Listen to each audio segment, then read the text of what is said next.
Para uma plateia de aproximadamente 1.000 executivos no BTG Pactual, Bolsonaro apresentou um plano muito inteligente para resolver a guerra das gangues na Rocinha.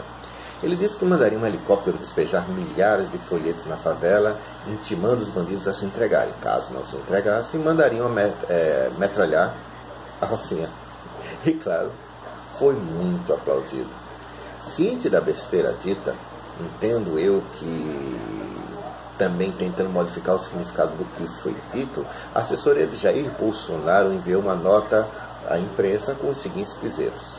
Prestem atenção no que o Bolsonaro falou, ou a assessoria dele falou. O deputado esclarece que, ao mencionar Rocinha no evento, se referiu exclusivamente à guerra travada entre traficantes em setembro do ano passado, quando 200 marginais fugiram pela mata no alto da comunidade e se espalharam e se refugiaram em outras favelas da Zona Norte, levando pânico e terror à população carioca. A fuga foi acompanhada por helicópteros da polícia e de emissores de TV, sem que os policiais os tivessem detido, pois o Estado não os permite agir pela falta de retaguarda jurídica. Ao falar daquele episódio específico da Rocinha, uma vez que os marginais estavam claramente afastados da comunidade, portanto, olha, vê a engenharia. Vou até repetir. Ao falar daquele episódio específico da Rocinha, uma vez que os marginais estavam claramente afastados da comunidade e, portanto, passíveis de sofrer efetiva ação policial para prisão, sem o risco de ferir os cidadãos de bem que moravam no local, olha, aí ele já muda, prisão, né? Ação policial para a prisão, sem o risco de ferir os cidadãos de bem que moravam no local, o deputado tomou tal exemplo para se manifestar no sentido de ser favorável a ações efetivas por parte do Estado, inclusive atirando em casos de confronto ou não rendição. No caso de confronto ou não rendição, isso já existe na lei, o Bolsonaro.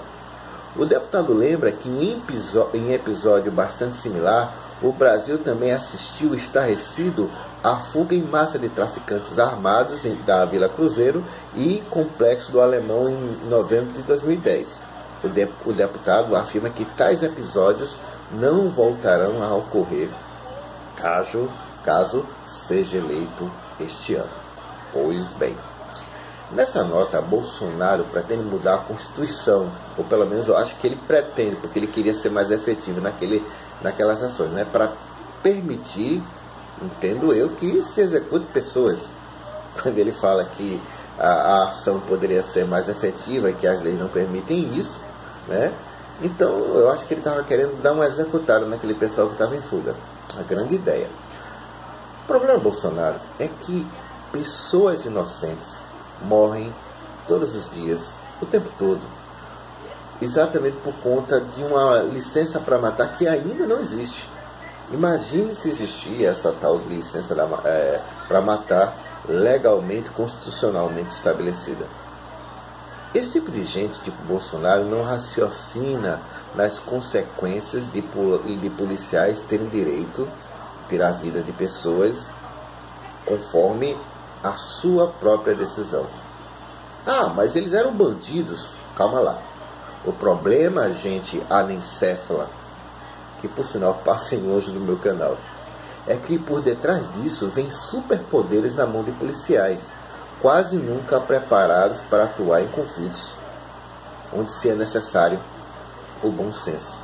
E aqui eu estou pressupondo que a nota dele está sendo verdadeira, quando a gente sabe que na realidade essa nota foi feita exatamente para tentar dar algum tipo de legalidade àquilo e aquela sandice que ele falou lá na palestra. Aproveitando, vamos contextualizar o tal do Bolsonaro. Bolsonaro já foi condenado na justiça por diversos delitos ligados à sua língua frouxa. Ele não tem papas nessa língua e, no melhor estilo William Vac, de vez em quando fala coisas que ferem a dignidade dos seres humanos. Bolsonaro, vamos lembrar, é aquele que disse que quilombola não serve nem para procriar. Mais do que isso, na sua gestão não teria 1 centímetro, vamos repetir, 1 centímetro demarcado para índios ou quilombolas. Esquece ele que existem normas, existem leis, existem julgados do STF com relação a esse tipo de coisa. E o que é que ele pretende? Desconstituir diversos direitos já estabelecidos e adquiridos. Muitas pessoas acham que todos os índios são muito ricos. E a realidade para a maioria dessas pessoas, né, desses índios, é de abandono e pobreza. Não se engane, tem índio rico sim, mas a grande maioria vive num completo abandono, e o seu destino é a marginalidade, caso essas pessoas todas sejam desapossadas, ou não vamos utilizar o termo posse, vão ser desalojadas das terras em que vivem. Bolsonaro é aquele tipo de gente que admite que não entende de economia, mas se acha apto para gerir e solucionar os problemas de um país inteiro.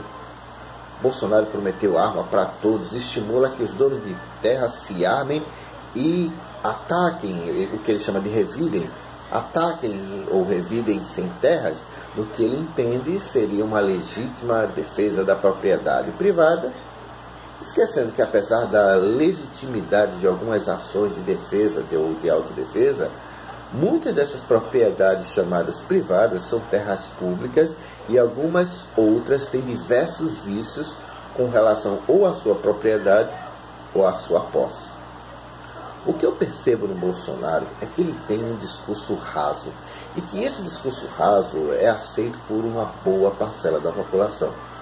No melhor estilo Malafaia, ganhando no grito, ele entende como óbvios, muito óbvios, os problemas existentes e, ao meu ver, de forma preconceituosa, ao não compreender a realidade das dificuldades do país.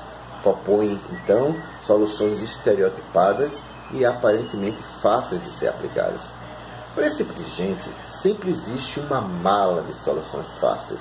Como o Dória, por exemplo, no seu despreparo, tentou vender uma solução fácil para os drogados de São Paulo e todo mundo sabe no que deu.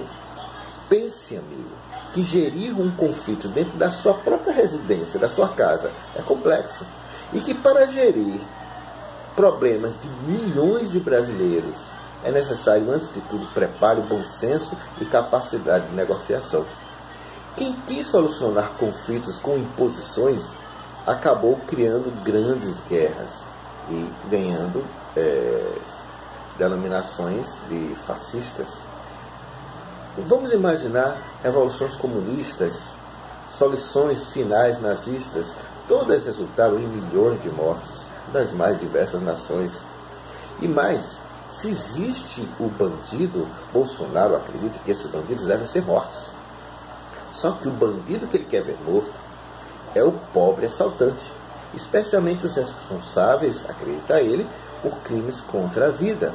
Ora, eu particularmente acho que os crimes contra a vida, os crimes violentos mereceriam punições exemplares e muita atenção do Estado. Porém, o Bolsonaro esquece também que os crimes cometidos por seus colegas parlamentares, por exemplo, apesar de não serem crimes cometidos à mão armada, são crimes que são praticados contra o patrimônio público e subtraem recursos que poderiam ir parar na mão dos mais necessitados. E esses recursos são desviados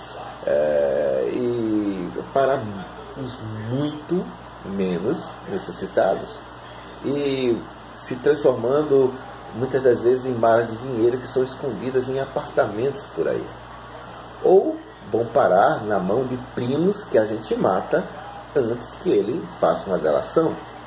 Não foi isso o que o seu amigo Aécio Neves, que por pouco não foi presidente, disse em relação ao seu primo? Bolsonaro, você é limitado e o teu seguidor quase sempre, eu vou repetir, quase sempre ou é extremamente desonesto ou é burro, muito burro. E claro, sua assessoria de imprensa pode achar que uma nota dessas pode mudar alguma coisa, mas com sinceridade, da forma como você tem vomitado preconceitos, mesmo não tendo acesso à sua fala propriamente dita, né, porque eu vi o pessoal dizendo o que você falou, mas não a transcrição da sua fala. Mesmo assim, não tem como acreditar na nota. Assim, Bolsonaro, você é o retrato do que de mais tosco existe no Brasil. Você, Bolsonaro, é fruto da falta de cultura, da falta de informação, da falta de respeito e falta de amor ao próximo. Na Rocinha moram milhares de trabalhadores, desses que produzem em nossas fábricas, trabalham no comércio, escolas, hospitais e que votam, lembre disso, e que são reféns de bandidos que são fruto da ineficiência do Estado no combate às drogas. Esse episódio só me faz lembrar de uma frase que teria sido dita pelo abade Arnoldo de Amaury em relação a um ataque que seria feito aos cátaros. O alvo eram os cátaros, que eram gnósticos, e nesse lugar também moravam cristãos católicos. Perguntados sobre como deveriam os soldados agir para identificar quem eram os gnósticos e quem eram os católicos, o abade teria dito: mate todos, Deus saberá quem são os seus. No mais, valeu.